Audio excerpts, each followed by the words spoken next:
तो हेलो दोस्तों, इस वेब सीरीज़ के एपिसोड 1 से लेकर 6 तक हम कंप्लीट कर चुके हैं। आज हम बात करेंगे एपिसोड 7 के बारे में।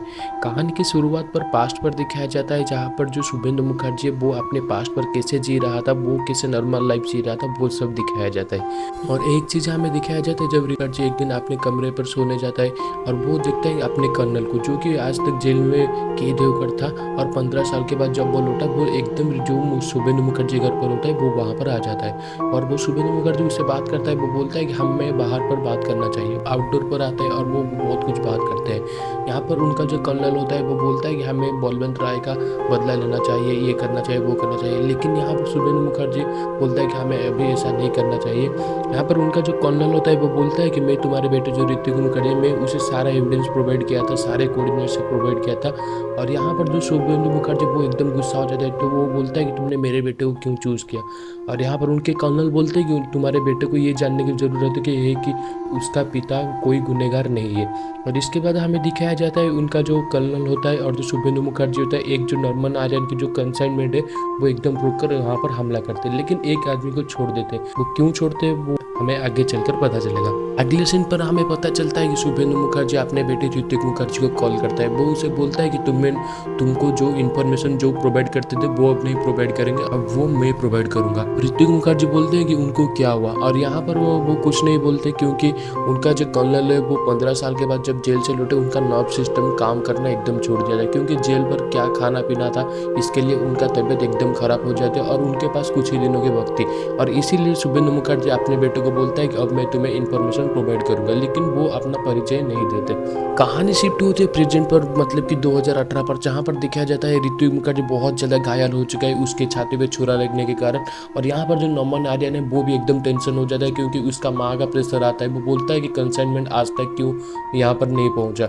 और ये इसके बाद भी दिखाया जाता है जो आलोका की जो फ्रेंड होते हैं, आलोका जिसके घर पर रह रही थी, जब आलोका उनके घर पर नहीं थी उस समय पुलिस आ गई थी और पुलिस उनके घर पर चार्ज करने के लिए शुरू करते हैं। मतलब कि यहाँ पर बहुत सारा कहानी पलट चुकी है। नेक्स्ट हमें दिखाया जाता है जो ऋतिक मुखर्जी का इलाज, एक जो एनिमल डॉक्टर होता है उसका एक फ्रेंड एनिमल डॉक्टर को वो डाल रहता है और वो उसका ऑपरेशन वहीं पर मतलब कि अंडरग्राउंड पर कर रही थी, क्योंकि उसको बाहर ले जाना अभी तक सेफ नहीं थी। और कुछ समय के बाद जो अपने ऑपरेशन कंप्लीट कर चुके थे, यहाँ पर जो बिस्मिल होता है वो यहाँ पर ऋतिक को ट्रैक करके आकर वहाँ पर पहुँचता है। और यहाँ पर वो लोग ऋतिक को देखकर एकदम घबरा जाता है। आलोका यहाँ पर बोलता है कि तुम ऋतिक के दोस्त हो या दुश्मन, वो बोलता है कि दोस्त ही समझो।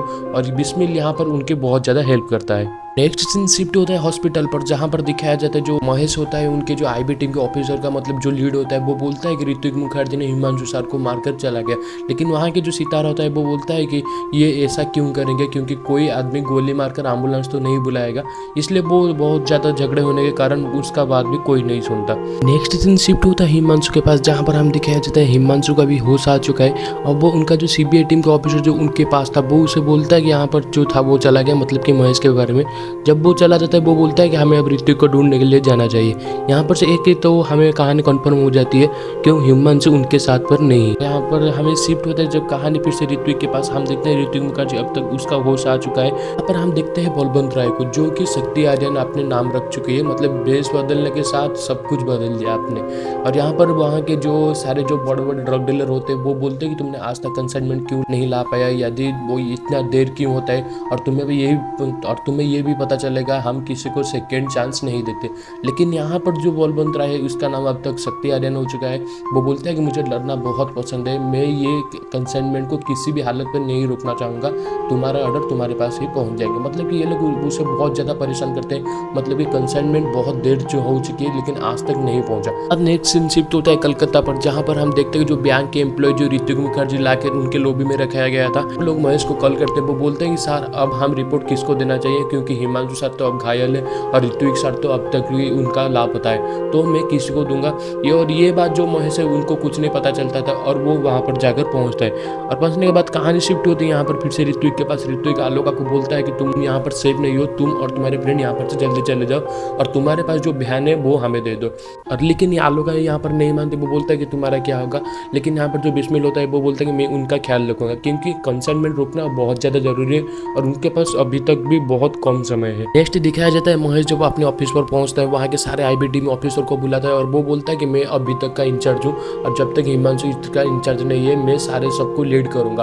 और वो बोलता है कि तू को किसके पास कॉल आ गया तो मुझे फास्ट फॉरवर्ड करना, लेकिन उसके बाद कोई नहीं सुनता और वो सारे आईबीडी के ऑफिसर अपने मन मुताबिक हिमांशु और ऋत्विक को साथ देने के लिए चले जाते हैं। जब उनके ऑफिस के अंदर जो बात हो रही थी ठीक उसी समय जो ऋत्विक होता है वो लोबी को कॉल करता है, लेकिन लोबी अपने कॉल उठा नहीं पाया था और वो सीधा कॉल फॉरवर्ड कर देता है उइचिता को, जो कि हम एपिसोड 3 या 4 पर देख चुके हैं, जो कि प्रोग्रामिंग के बारे में बहुत कुछ जानते हैं, उन्हें कॉल फॉरवर्ड कर देता है। हमें दिखाया जाता है यहाँ पर जो बैंक एम्प्लॉय उनको सारे लीव करने के लिए बोलते हैं और वो सारे लोग वहाँ से चले जाते हैं, लेकिन वहाँ पर एक आदमी जो होता है वो एक जो जे फाइल होता है वो उसे निकालता है और वो ट्रैक रिकॉर्ड निकालने के बाद उनके एक नेम में बहुत सारे डिफरेंस दिखाई दिए, जो कि एक ही नेम है और वो वहाँ पर बहुत सारे ट्रांजेक्शन हुआ है। और इसके बाद कहानी शिफ्ट हुई उन्हीं उइचिता के पास, जो कि एक में मतलब कि हैकर कंपटीशन में हो रहे थे और वहाँ पर जो लोबी होते हैं उनके आईबीडी के ऑफिसर वहाँ पर जाकर पहुँचते हैं। वो बोलते हैं कि अभी हमें ये कैश कंसाइनमेंट रोकना होगा और तुम्हें हमारा साथ देना होगा।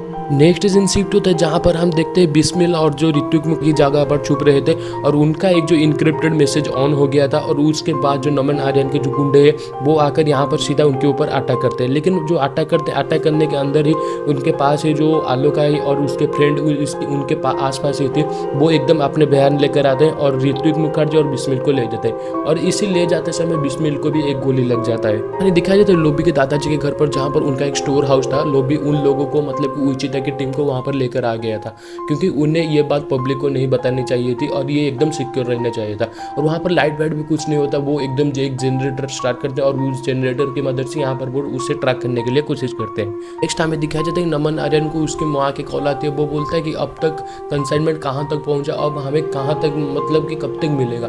और यहाँ पर हम देखते हैं जो ये बॉडी ड्रग डीलर जो एपिसोड 6 में जो कि नमन आर्यन की जो मदर के साथ वो बात कर रही थी उसका नाम था गुलहम और वो अपने आदमी के साथ आता था और वो देखकर नमन आर्यन और उसके मदर एकदम चौक हो जाते थे क्योंकि वहाँ पर जो नमन आर्यन अपने माँ के साथ बात कर रहा था और ठीक उसी समय जो गुलहम सर होते वो कि एकदम बहुत बड़े ड्रग डीलर थे उसी समय आकर वहाँ पर पहुँचते। और यहाँ के नमन आर्यन के मदर बोलता है कि तुम मोबाइल को स्विच ऑफ मत करना, मोबाइल को ऑन रखना, वो क्या कहता है मैं सुनना चाहूँगा। और यहाँ पर वो आता है और वो बोलता है कि जब तक यहाँ पर जो गैस कंसाइनमेंट ट्रांसपोर्ट नहीं हो जाता उसी समय तक वो यहाँ पर रहेगा। नेक्स्ट कहानी हमें दिखाया जाता है उसी बयान पर जहाँ पर बिस्मिल को ले जाए थे और बिस्मिल वहाँ के जो शुभेंदु मुखर्जी के बारे में जो होता है वो सारे सब ऋत्विक मुखर्जी को बोलता है। और यहाँ पर हम देखते हैं जब एपिसोड 1 में एक आदमी की जो मौत हो जाती है उसी टनल के अंदर, इसका नाम होता है इलाई और उसका भाई चिल्ला रहा था इलाई को बचाओ बचाओ, और वो इलाई का भाई यही था और वो उसके भाई को अब तक ही खो चुका है। और वो बोलता है कि मैंने तुम्हारे पिताजी को इसीलिए छोड़ा क्योंकि वो एक ऐसे लोग ऑफिसर थे जो कि मेरे भाई को बचाने के लिए उसी टनल पर जा रहे थे